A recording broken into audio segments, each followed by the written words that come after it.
Coming up in today's newscast, a car-ramming terror attack leaves 3 soldiers lightly injured. Hundreds of Israelis descend on Tel Aviv to protest violence against women, and Israel's Haredi community calls for a boycott against Israeli airline El Al.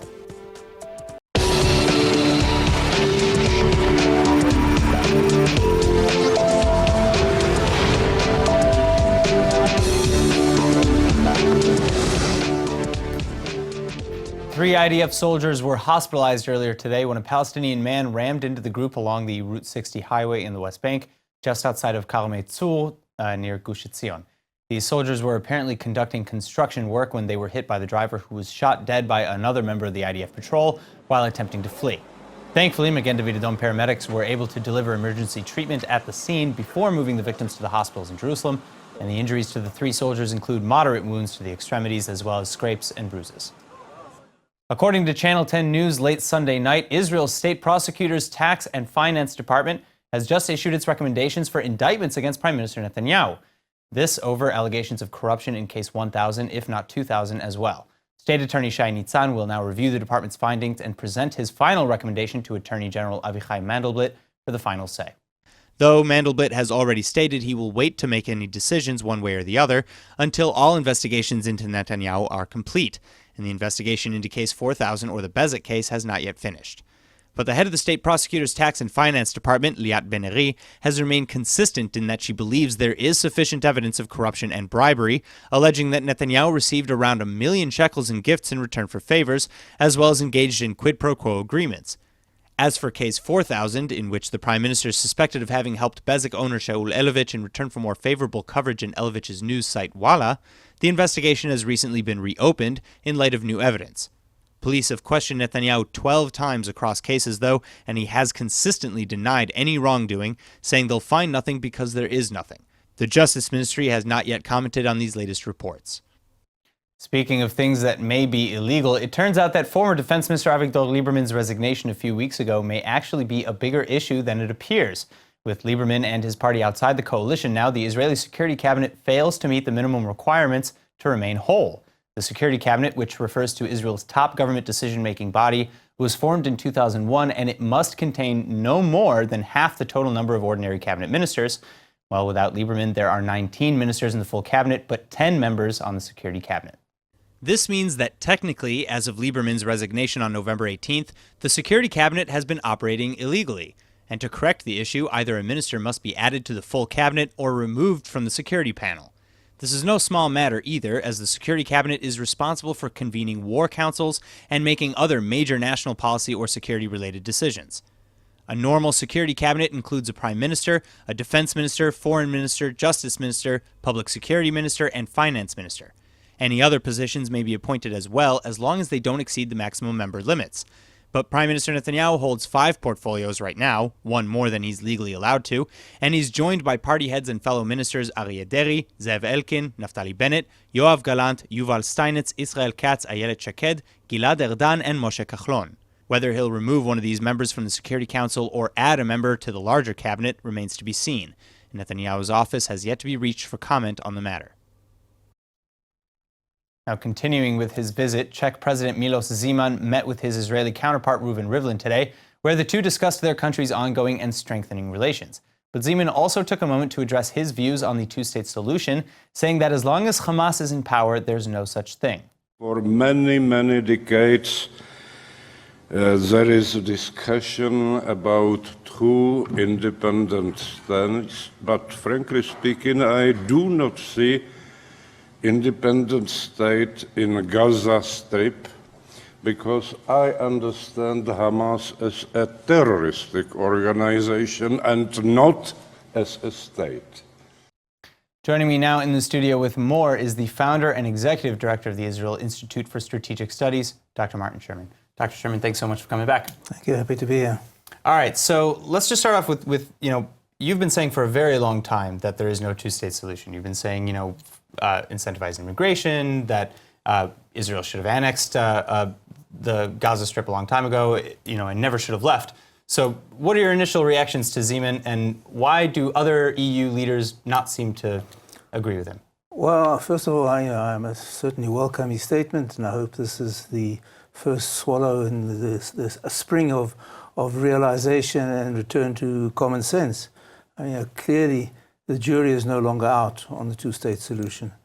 When the Oslo agreements were signed, it's basically when the two-state solution became the centerpiece of Israeli policy towards the Palestinians. There were proponents who promised sweeping benefits and opponents who warned of dire dangers. Quarter of a century later, none of the benefits have materialized, Sure. and all the dangers have. So the question again remains. Then I'll go back to what I said.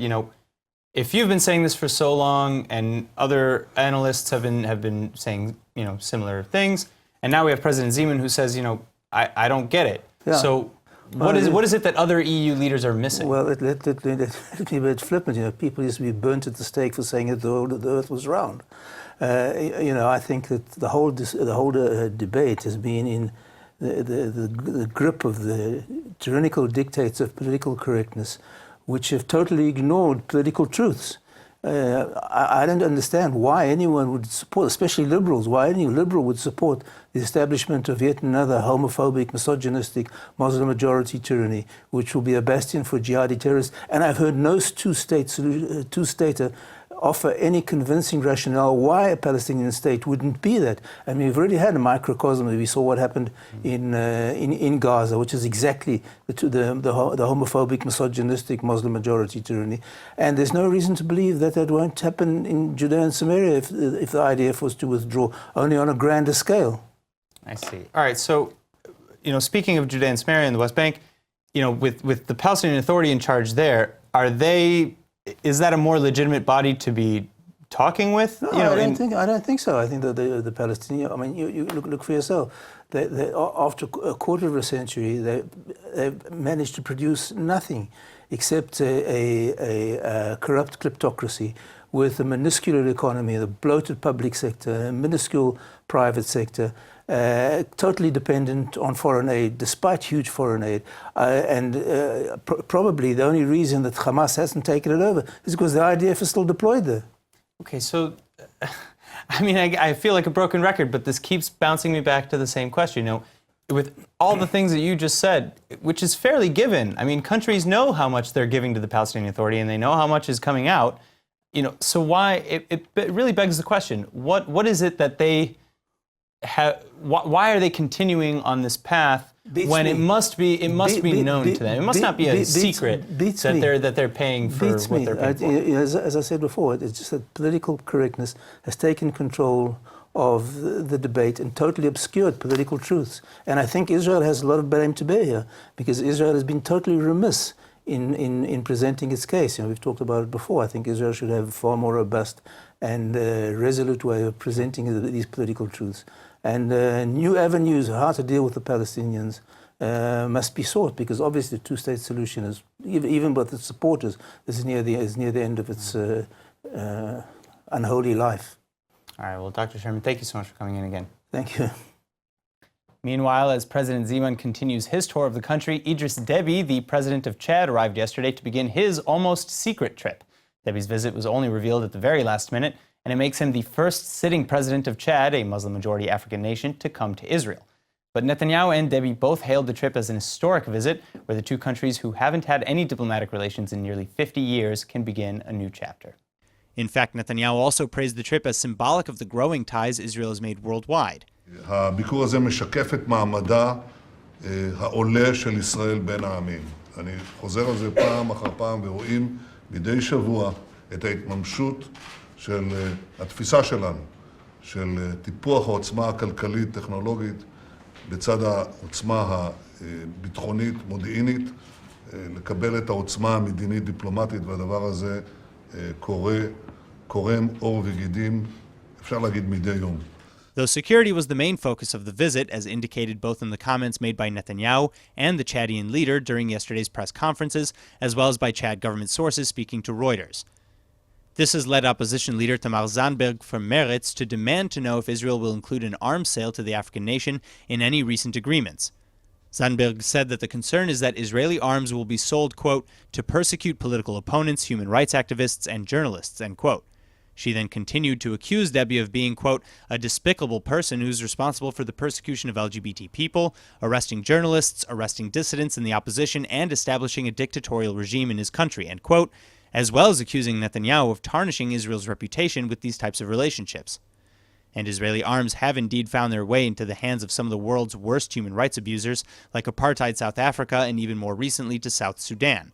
On the other hand, Chad is one of the countries in Africa that has received Western backing as well, including from the United States, in order to fight ISIS and Boko Haram terrorists in West Africa. La lutte commune que vous l'avez dit maintenant, vous avez dit, Monsieur le Premier ministre, auquel nous devrions tous faire face, il y a un mal du siècle qu'on appelle le terrorisme. L'humanité doit et le devoir de venir à bout de ce phénomène. Marking the International Day for Elimination of Violence Against Women, around 2,000 demonstrators gathered in Tel Aviv on Sunday evening to march and protest against domestic abuse in Israel. And protesters demanded the government step up and take action to stop the murder of Israeli women, which has seen a surge over recent years. ILTV's correspondent Joy Gavijon is here to tell us more. Thanks, Aaron. So as you said, hundreds of people, mostly young people, participated in this annual march. The demonstrators walked from Rabin Square all the way to the Cinematheque Plaza, where the rally titled Putting an End to This took place. And many were wearing pink, carrying signs saying, "We believe you and you're not alone," and chanting things like "no means no," and, a lot of other things. Right, and I know we're basically talking about a worldwide event, actually, because rallies were held in many places on the same day, on November 25th, which is the day that the United Nations proclaimed to be International Day for the Elimination of Violence Against Women. Exactly. This is a day to raise awareness of the fact that women all over the world are subject to abuse and different forms of violence, including domestic violence and even rape. Now, here in Israel specifically, the numbers are very worrying and on the rise because since the beginning of 2018, 21 women were murdered by relatives or partners, which is a 30% increase from last year. And according to WIZO, the Women's International Zionist Organization, there are around 200,000 battered women who live in Israel, and even more terrifying, around 500,000 children who witness this abuse. That is devastating statistics, and we've been reporting on some of these cases. Just last month, 36-year-old woman, mother of three, was killed by her police officer husband in their home in Netanyahus. And as you say, one of their kids, a 7-year-old child, witnessed the murder. So yeah, this is terrible. It's very real. Now my question is, what were the demonstrators asking for specifically? How do they propose that the government end this violence, and where is it coming from? Well, basically, what they're asking is for more government involvement and action on the matter. They want to be heard, and they want proper prevention plans, and they want proper punishment for aggressors. Take, for example, the number that Miriam Scheller, the director of the Tel Aviv Assistance Center, revealed at the rally. She said that 9 out of 10 rape cases are closed without an indictment. So they want more action. Look also at what happened last week when the coalition voted against a bill to create a parliamentary commission of inquiry on violence against women. Actually, that couldn't even be more relevant right now. Exactly. And it's actually something that came up just yesterday when Netanyahu and his wife Sarah paid a visit to a women's shelter. Right, and they were asked about it, and the Prime Minister responded that probably the reason why the bill didn't pass was because it was an opposition bill, to which Sarah told him, quote, "This really shouldn't be a matter of coalition and opposition. This is everyone's shared issue," and she's more than right. Then during yesterday's cabinet meeting, the Prime Minister said that he wants to formulate a plan to deal not only with the women who have been hurt, but with their attackers too. And he promised to work for better enforcement and punishment, and as well as psychological rehabilitation. All right, well, this is an outstanding issue that needs to be addressed as soon as yesterday. Yes. So hopefully some actions are going to be taken, and we won't have to report any more terrible stories like we mentioned earlier. But for now, thanks for the update, Joy. Of course, Aaron. The Culture Loyalty Bill proposed by Culture Minister Miri Regev is being delayed now after Moshe Kachlon, the head of the Kulanu party, gave free rein to his party members to vote as they please. And the Kulanu party is a key remaining member of the coalition, which currently holds the government together with a slim 61 to 59 seat majority in the Knesset. As a result, with the success of the Culture Bill unsure, the vote has been pushed. That being said, criticism over the bill has been sharp leading up to today as well, including full ads, public artist demonstrations, and more, just to highlight artist opposition to a government censure over the arts, especially one with Regev at the helm. Now, on a somewhat related note, the government is now also requesting of the High Court to extend the deadline for amending the ultra-Orthodox conscription law. The High Court of Justice has already provided multiple postponements of the original deadline, however, giving it until December 2nd, just this past September. The current issue over conscription began in September 2017, when an exemption from military service for ultra-Orthodox Jews was deemed unconstitutional by the court. The government was given a year to fix the bill, or else all Haredi Jewish members would have to enlist as their secular counterparts would. This matter too threatens the fragile coalition, however, which relies heavily on its religious parties. All right, following the intense back and forth sparked on recent El Al Flight 002, Rabbi Sholom Ber Sorotzkin, a well-known ultra-Orthodox leader, has just declared a boycott against the Israeli airline, and Sorotzkin, who heads the Ateret Shlomo network of more than 40 religious education institutions, says the boycott will only end when El Al's willing to apologize for the incident. The rabbi explained that contrary to claims made by the crew on board, a few passengers, and now the airline, there was no violence or threats of violence from passengers. And speaking at Ben Gurion Airport yesterday, Sorotzkin further reiterated that he and all the religious passengers on the flight, as well as all the Haredi followers of his boycott, are more than willing to tear up their frequent flyer cards over this issue. Quote, 180 people have said that until this apology comes and until they abide by the holiness of Shabbat, unfortunately, we will be forced to halt our traveling with the El Al airline, end quote. Still, the rabbi maintains that this is not a message of demonstration or protest, but of love and unity. All he wants is for El Al to, quote, tell the truth that there wasn't any violence, end quote. And further, while several videos from the incident have come out, none show violent behavior. So it will be interesting to see how this plays out, as there is already a class action lawsuit filed over the incident as well, which an official apology may bear influence. Additionally, regardless of the lawsuit, passengers and crew hold firm that what they experienced was real and not exaggerated, with one flight attendant aboard the flight even telling Channel 10 News that, quote, it isn't possible to refute a team of 12 staff members who say they experienced violence and to just say it never happened, end quote. Moving on in a very moving tale, and against all odds, a former BDS activist who studied at Yale University has fallen in love with an Israeli soldier. And what's possibly more surprising is that their relationship started as a virtual one on Tumblr over their shared adoration for the band One Direction. Now TV's Doriel Mizrahi is here to tell us all about it. Doriel, thank you so much for coming into the studio today.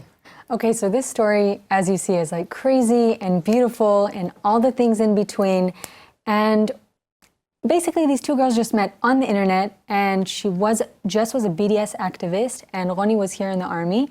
And during Tzuk Eitan, they spoke frequently. The 2014 Gaza war. Right, they spoke frequently, and they had a relationship. And she sent a picture. Roni sent a picture of her mother in a bomb shelter, and then that just really hit Jess, and she was like, you know what? I really understand also the Israeli side as well, and she started questioning her BDS anti-Israel views.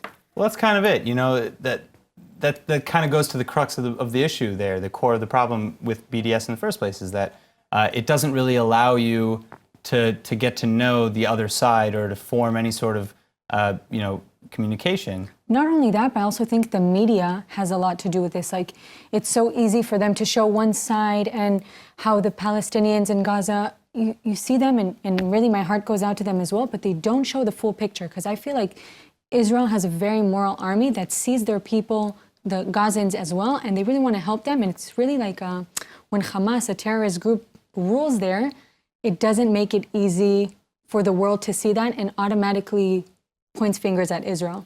Well, and that also kind of goes to that argument of the equivalence and the exchange, and the size of the army and the power of the army. That's a common argument saying that Israel is this big bad army with all this advanced weaponry, right? Exactly. So they're automatically the aggressor when really they're defending southern communities. Yeah, and you see it everywhere. So even back to the story, when Jess was in Yale, during Tzuk Eitan, a few days after Roni sent her this picture, there was a Gazan, pro-BDS, a thing. And then she was like, you know what, I don't know if I can participate in this, because my heart also goes out to the other side. And really that's where she started thinking about coming to Israel. And so, okay, so now she came to Israel, I understand. What happens next? Okay, so this is it gets even crazier. She comes to Israel 2 years ago. She changes her name. This is after like fighting internally about am I pro BDS or not? Exactly. Like she falls in love with Roni. They have this long distance relationship. She decides she wants to come to Israel with Masa. She changes her name till Mayan, converts to Judaism, is now a Masa counselor. Like her life turned around in 180 degrees, and it just shows that like love can happen under any circumstance with whomever you can, as long as your heart is open to listen and make the effort. And what about Roni? Because you mentioned Mayan is working with Masa now. Okay, so Roni, she's a director, and she actually produced the first lesbian show in Israel called The Supreme Lesbian. I actually saw it last night. It's so witty. It's such a great approach. It shows about like what their conflictions are and how to approach that and see like a bit of their perspective in a very funny and great way. All right. Well, I love the love story. It's very touching. It's really personal, and it's really, it's really identifiable. You can really empathize with this. What is so identifiable, I just want to add, is that they're so different. Like even now, they said in their interview that they did together, they're like, Jess wants to raise the kids religious. I don't. I want to move to New York. Jess is in Israel, but somehow we're going to make this work. Like Roni, even they asked her, like, where do you see yourself after the wedding? She was like, we're in New York. Jess is a rabbi. I'm a director. And we're like the best lesbian power couple. So I'm sure, with kids and marriage and stuff, they'll figure it out because they've been through so much together. But it's just really beautiful to see a story like this. Well, good luck to them then in New York as the power couple they were born to be. And Doriel, thank you so much for coming in. Thank you, Aaron. All right, Israel's security cabinet has officially confirmed yesterday that Major General Aviv Kochavi will now be the 22nd Chief of Staff in the IDF. Kochavi started out in the paratroopers and is a former head of military intelligence and the Northern Command, and he'll be replacing the current IDF Chief of Staff, Gadi Eisenkot, following a 2-week transitionary period. אביב הוא קצין מצטיין, שנבחר מתוך 4 קצינים מצטיינים. הוא מפקד מוערך ועתיר הישגים. הוא מלא כרימון אל תוכניות לחדשנות. אני בטוח שהוא יעלה את צה"ל לפסגות חדשות, ואני בטוח גם שכקודמו הוא יפקד על צה"ל באופן כזה שייתן מענה לאתגרים שניצבים לפנינו.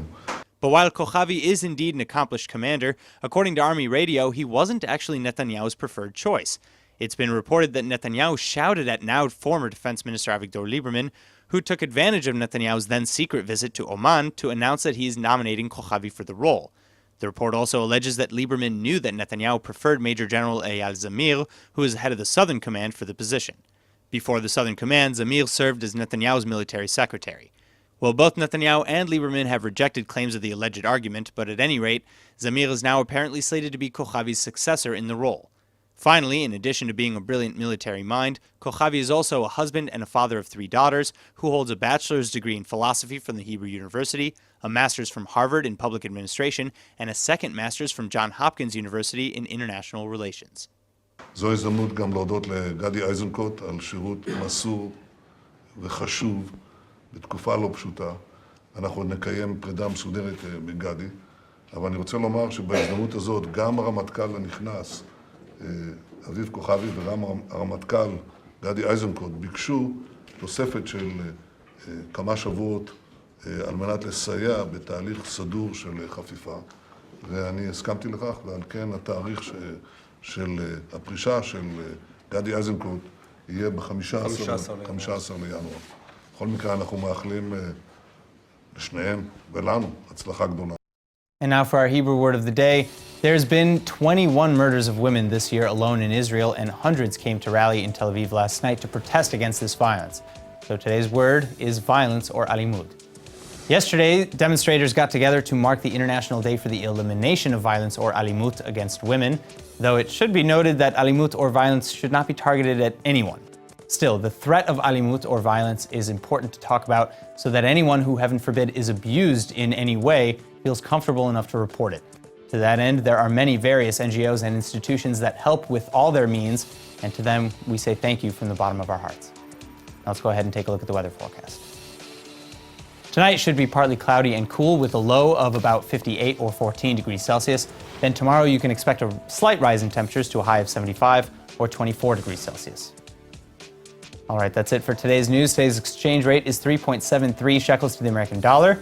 Remember to sign up for our daily newsletter at iltv.tv, and don't forget to follow us on Facebook at Israel English News and on Twitter at ILTV News. I'm Aaron Porras. Thank you for watching.